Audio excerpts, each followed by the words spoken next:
창원시 같은 경우에는 건폐율이 60%입니다. 60%. 일종 일반 주거 지역이다 라고 하면 200%의 용적률을 가집니다. 무수히 많은 법 중에서 주차대지를 산정하는 방법을 제가 알려드릴 텐데요. 자, 반갑습니다. 위치한 미친다 강성TV 박대표입니다. 반갑습니다. 오늘은 건설의 꽃이라고 부릅니다. 공무에 대해서 설명을 드리도록 하겠습니다. 공무에 대해서 제가 설명을 드리려고 하는 이유는 24평, 30평, 40평, 70평, 120평 건축공사에 있어서 순수 원가를 전부 다 공개를 할 거예요. 공개를 하기 전에 공무가 어떤 일을 하는지, 공무에서 어떤 표를 만들어서 어떻게 되는지 그 표를 잘 읽을 줄 알아야 됩니다. 그래서 공무 일이 어떤 것인지 먼저 설명을 드리고 다음 편에 원가 공개를 하는 걸로 그렇게 하겠습니다. 공무는 각 현장별로 돈이 어떻게 사용됐는지 상세하게 정리를 하는 부서입니다. 현장 소장님께서 오늘은 이런 사람이 들어왔고 이런 일을 했고 자재는 어떤 걸 샀으며 경비는 얼마만큼 들었다, 상세하게 일부를 써서 본사 쪽으로 올립니다. 공무부에서는 일별로 이렇게 정리를 해서 간부진들한테 결제를 받게 됩니다. 이 현장에서 얼마만큼 썼다라는 게 한눈에 보이게 되죠. 그것을 토대로 관리자들은 실행을 잡아요. 자, 실행이 뭐냐? 착공전에 도면을 토대로 견적을 내고 그 견적을 토대로 우리 공사 견적은 이만큼 들어갈 것이다 라고 예상을 하고 공종별로 얼마를 지급했고 앞으로 얼마를 더 사용할 것이다 라는 것을 실제적으로 실행을 잡아갑니다. 자, 실행을 잡아가는 게 왜 중요하냐면 수익이랑 바로 직결돼 있어요. 예를 들어서 목수 비용을 3천만 원을 잡아놨는데 실행 관리를 안 하면 3천만 원을 썼는지 3,500만 원을 썼는지 알 수가 없어요. 그래서 한 2천만 원 정도 썼을 때 미리 예상을 하는 거죠. 1,000만 원 정도는 어떻게 사용될 것이다. 그래서 줄일 거는 줄여보자. 이런 의미로 실행을 잡게 됩니다. 그렇게 해서 견적보다 실행비가 줄어들게끔 우리가 만들어 나가야 되는 거예요. 근데 우리가 공사를 하다 보면 예상치 못한 사항들이 많이 발생을 해요. 그렇게 되면 공종별로 줄어드는 금액도 있을 거고 오버된 금액도 있을 거예요. 그런 돈들을 잘 조합을 해서 공사가 완벽하게 마무리될 수 있도록 관리자들이 진행을 하는 거예요. 제 개인적인 얘기를 하자면은 제가 나이도 아직 어리고 주변에 물어볼 사람들이 없었어요. 그게 공무인지 경륜인지도 모르고 일을 했어요. 제 주변에 누군가가 있으면 물어보고 조금 더 돈을 아낄 수가 있었을 텐데 라는 생각을 하는데 시공사를 하려고 하시는 분이든 건설에 관심이 있는 분이든 건축에 관심이 있는 분이든 또는 인테리어에 관심이 있는 분이든 이런 프로그램을 이렇게 사용하면 돈을 줄일 수 있다 라는 걸 알려드리기 위해서 이 영상을 찍게 되는 거예요. 왜냐면 제가 너무 힘들었으니까. 그리고 이 영상을 보시고 밑에 댓글 달아주시면은 프로그램을 대가 없이 넘겨드리도록 하겠습니다. 컴퓨터 상으로 녹화를 해서 보여드리도록 하겠습니다.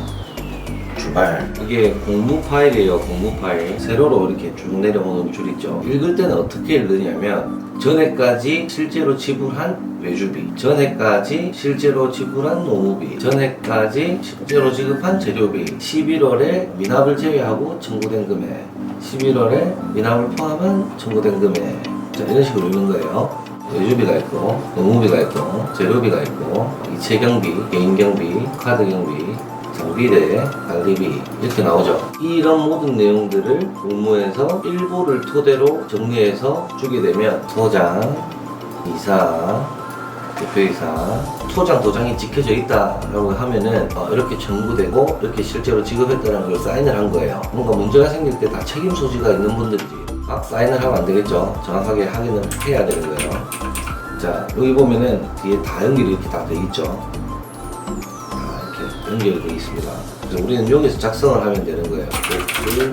한 명 100만원 지급 인건비 가불 해난 거 이거를 줬다. 총집계에 들어오게 돼요. 이 공사를 하는 데 있어가지고 11월 14일 4주차까지 실제로 지급된 공급가액이 이 금액이고 부가세 끊긴 금액이 이 금액이고 합계가 이 금액이다 라고 나오게 되는 거예요. 노무비 같은 경우에는 고용산재보험으로 빠질 거고 재료비나 이체경비, 이체를 했기 때문에 판별해서 부가세가 선정이 될 거예요. 장비비도 공사 마무리하면서 다 끊어서 부가세가 다 측정이 되죠. 자, 이렇게 해서 실제로 지급된 금액은 이렇게 된다. 그리고 4주차에 청구된 금액을 여기 보여주는 거예요. 4주차에 현장에서 외주비로 얼마가 청구가 됐고, 청구가 안 됐죠 지금 외주비는. 노무비는 얼마가 청구가 됐고, 재료비는 얼마가 청구가 됐고, 실제로 4주차에 지급된 금액이 이 금액이고 4주차에 지급이 되지 않은 금액이 이 금액이라는 얘기인 거예요. 그래서 합계가 이 금액이 되는 거고, 3주차와 4주차 실제 지불 총계예요. 미납 금액은 제외됐다. 4주차 거 포함해서 이 금액이 총 지불이 된 금액입니다. 정리를 하자면 미납금 제외하고 실제 지불한 금액은 이 금액이 될 것이고, 그리고 미납금 포함해서 지급되어야 되고 지급된 금액들이 이 금액이 되는 겁니다. 관리자들이 법무부에서 해온 이 서류를 토대로 실행을 잡아요. 이게 실행 파일이에요. 이 견적 금액으로 적혀있는 이 부분이 도면을 토대로 견적을 잡을 때 직접적으로 이제 쓰는 견적서입니다. 그리고 이 견적을 토대로 우리가 이 공사하는데 아마도 얼마가 들어갈 것이다 라고 이제 우리가 예상을 하고 실제 착공을 할 때 이게 실행 금액이에요. 자, 순서는 견적을 잡고 예상 금액을 잡고 실행 금액을 잡는 거예요. 저희 회사의 원칙은 이거예요. 견적 금액에서 예상 금액으로 넘어갈 때 최소한 10%는 줄여보자 생각을 하고 우리가 견적을 잡아요. 그러면서 자재비든 급여를 본 결과를 토대로 예상 금액을 잡는 거죠. 또 예상 금액이랑 실행 금액을 또 나뉘는 이유가 공사를 하면서 현장에 따라서 어떤 일이 벌어질지 모르는 거예요. 예를 들면 우리 땅이 지질 조사를 하지 않고 공사를 들어갔는데 땅을 팠는데 완전 돌바닥이다. 실행해서 아예 그 예상 금액을 빗나가게 되는 거죠. 그래서 예상 금액을 잡을 때 사전 조사를 굉장히 많이 잘 해야 돼요. 이건 주차분 계산과 집계를 동일시 해놓은 거고, 이거는 실제 총 예상비예요. 총 예상비. 초도 물량하고 콘크리트 비용이 이렇게 적혀 있습니다. 철물과 잡비에 2천만 원 잡아놨네요. 예상 금액은 800만 원 잡아놨어요. 실제로 사용한 금액 300만 원 썼습니다. 근데 제가 봤을 때 이 세 가지 품목들은 보통 같이 가요. 경비에서 많이 나가게 됐죠. 이 금액 내에서 우리가 맞춰 먹어야 되는 거죠. 크레인, 지게차, 펌프카, 포크레인, 운임, 장비대로 잡습니다. 예상 금액은 2,720만원 되는 거예요. 실제로 우리 투입된 금액을 볼게요. 1,700만원, 지금까지 1,700만원 투입이 됐네요. 바닥 면삭 비용 1,200만원 잡아놨죠. 그리고 콘크리트 3,420만원 최초에 잡았어요. 한 1,000만원 정도 더 들어가야 된다 라고 적혀있네요.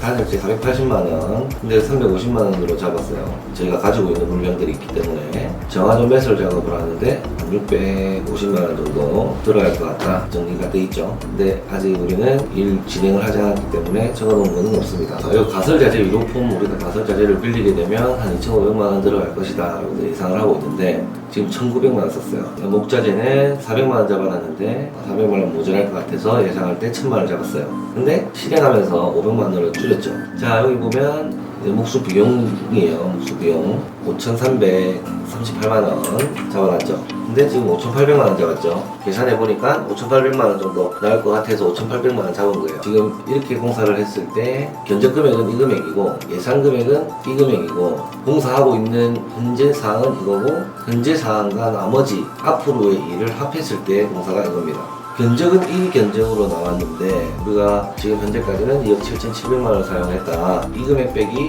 이 금액을 하면 남은 금액이 어떻게 된다는 게 나오죠. 그 남은 금액으로 살림을 살아야 된다라고 나오는 겁니다.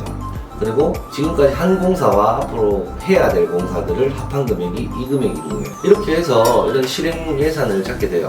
맨 처음에 견적을 잡고 예상 금액을 잡고 공사 진행 사항에 맞게끔 실행을 잡아 나가는 겁니다. 그리고 혹시나 마지막에 이제 앞으로 남은 공사 또 한 금액도 같이 있죠. 4가지가 있어요. 그렇게 이제 실행을 잡아가면서 우리가 예상을 하면서 공사를 하는 게 굉장히 중요한 겁니다. 자, 다음 편에서는 실제로 우리가 공사할 때 얼마의 금액이 투입이 됐고 목수는 얼마를 사용했고 철근 자재값은 얼마가 들어갔고 콘크리트가 얼마나 사용됐는지 상세하게 다 오픈을 하게 되면 건축주분들이 좀 참고를 할 수 있지 않을까. 제가 말하는 본론이 그거예요. 목적이 내가 백날 얘기로 해봐야 주변에서 하는 말만 듣고 비싸다 싸다 이런 걸 판별을 하니까 그게 너무 싫어서 실제로 원가 공개를 다 해드리는 겁니다. 그래서 30평짜리 집을 지을 사람들은 30평 원가 공개한 그 영상을 보라고 할 거예요. 그러면 이해를 조금 더 쉽게 빨리 하지 않을까. 자, 이런 정보들이 많은 사람들한테 빨리 도달할 수 있도록 구독과 좋아요 부탁드리겠습니다. 감사합니다.